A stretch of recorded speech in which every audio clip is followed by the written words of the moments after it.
अभी तो जो टेस्ला कार परसों मेरे घर पर लाई गई थी, तो वो एलन मस्क मुझे मिले थे, उन्होंने वो हाइपर लूप बनाया।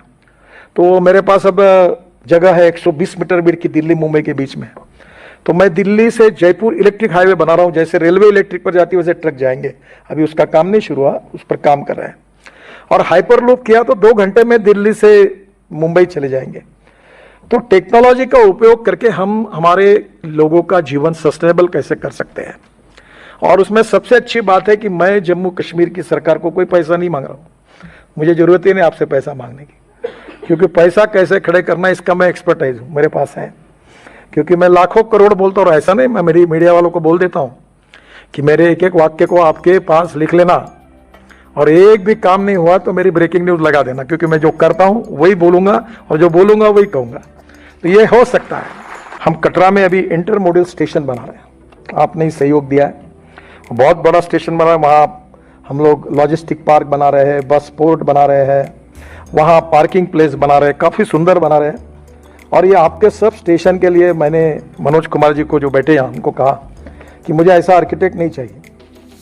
तो हबीब खान करके हिंदुस्तान के आर्किटेक्ट एसोसिएशन के ऑल इंडिया के प्रेसिडेंट हैं, वो मेरे मित्र थे, और वो यहाँ आके गए श्रीनगर, और आपके पूरे रोड साइड एमिनिटीज़ और कटरा से लेकर सब डिज़ाइन करने के लिए मैंने उनको कहा।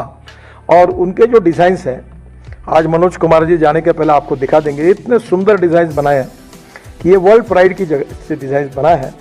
तो मैं आपको ये निश्चित रूप से जम्मू श्रीनगर में भी, यहाँ मैं कल कुछ व्यापारियों से मिला, मुझे रास्ते में तो कह रहे थे हमारा लॉजिस्टिक्स ये नहीं है, कॉस्ट बढ़ती है। तो मैंने कहा कि मैं आपकी लॉजिस्टिक कॉस्ट 2 साल के अंदर कम कर दूंगा। और दूसरी एक योजना जो मैंने अपने नागपुर शहर में पहली बार, आप रेलवे मंत्री थे, रेलवे से क्लियर की है, वो है ब्रॉडगेज मेट्रो। और वो तो यहाँ संजीवनी होगी, उसकी स्पीड गाड़ी की 140 किलोमीटर प्रति घंटा है। और वो जो मेट्रो है 6 डब्बे की है, 2 इकोनॉमिक क्लास, 2 बिजनेस क्लास और 4 इकोनॉमिक क्लास। और जम्मू कश्मीर में जो ट्रैवल एजेंट है उन्हीं को दो, प्रकाश ट्रैवल, कोई इसकी ट्रैवल, अकबर ट्रैवल, उसकी वही खरीद लेगा। नागपुर में हमने 100 मेट्रो ऐसी अब खरीदने का निर्णय कर दिया। मेट्रो की कॉस्ट 30 करोड़ है, और ये प्राइवेट 1 रुपए की इन्वेस्टमेंट नहीं इसमें। हमारी जो ब्रॉडगेज मेट्रो बनती है उसकी हमारी कॉस्ट 380 करोड़ रुपए पर किलोमीटर है। और जो मेट्रो मैं अब तैयार कर रहा हूँ, जिसकी अनुमति रेलवे मंत्रालय ने दी, वो उसकी 1 करोड़ रुपए भी पर किलोमीटर कॉस्ट नहीं, मैं 900 किलोमीटर की बना रहा हूँ। तो श्रीनगर से जम्मू तक जितनी ब्रॉडगेज है उसके ऊपर ये फास्ट गेज मेट्रो ये 1-1 घंटे में चालू हो जाएगी। तो 140 किलोमीटर की स्पीड से तो जम्मू से श्रीनगर तो मुझे लगता है 2 घंटे में हो जाएगा। और इसलिए टेक्नोलॉजी का उपयोग करके यहाँ जितना कुछ बदल होगा उससे तरक्की होगी। पर मैं केवल जम्मू के श्रीनगर तक की बात नहीं कर रहा हूँ, मैं आपको दिल्ली से जुड़ने की बात कर रहा हूँ। और वो यही है कि दिल्ली से कटरा हम लोग एक नया एक्सप्रेस हाईवे बना रहे हैं। अब मैं ये कहता हूँ तो लोगों को भरोसा नहीं होता, क्योंकि महाराष्ट्र में जो रहे उनको दिल्ली से मुंबई 9 घंटे लगते थे।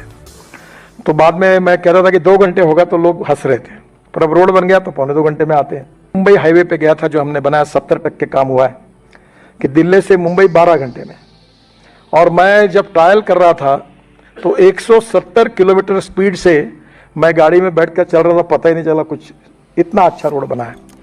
और इस दिल्ली मुंबई हाईवे को हम दिल्ली कटरा से जुड़ेंगे, और दिल्ली से कटरा ये 6 घंटे में हो जाएगा।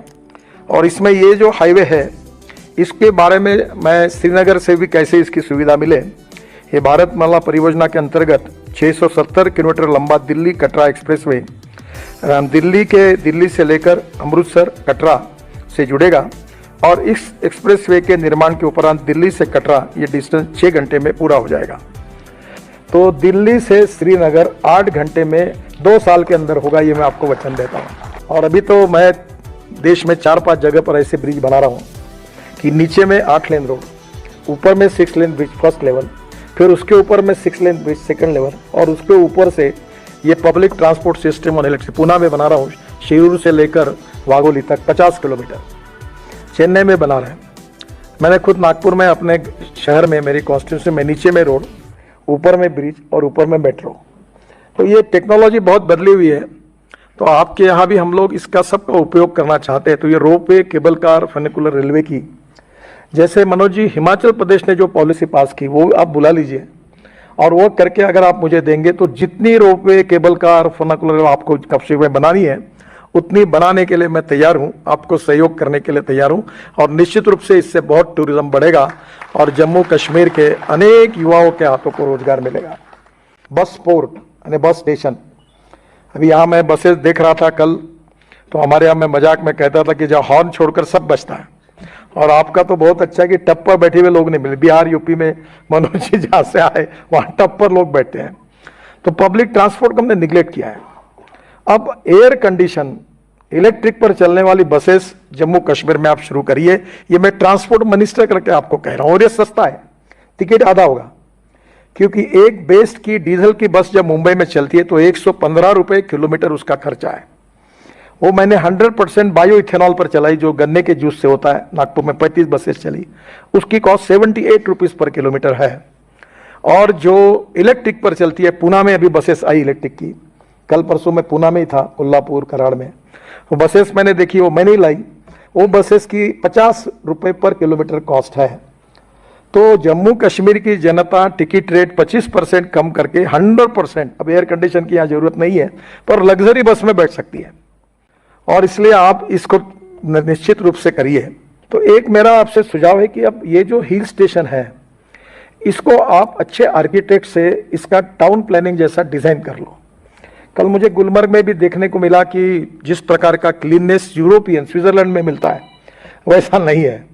तो आप उस प्रकार का डिजाइन करके, क्योंकि इस सब के पीछे एक ही विचार है कि जम्मू कश्मीर के जवान लोगों के हाथों को काम कैसे मिले।